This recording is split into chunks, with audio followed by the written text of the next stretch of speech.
Hey guys, welcome back to yet another interesting video from Howlogical, and in this video I am going to show you how to download images from Canva. So without any further ado, let's dive right into this exciting video. In order to download the image, first of all open your Canva application, and after opening the Canva application just simply create a project or go to the project which you want to download.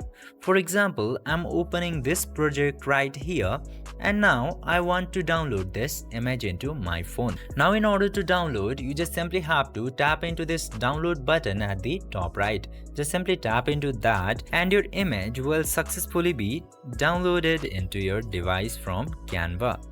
And this way your image will successfully be downloaded into your device from Canva. I hope this video was helpful for you. If yes, don't forget to like, share and subscribe to the channel to never miss another update. Thank you for watching the video.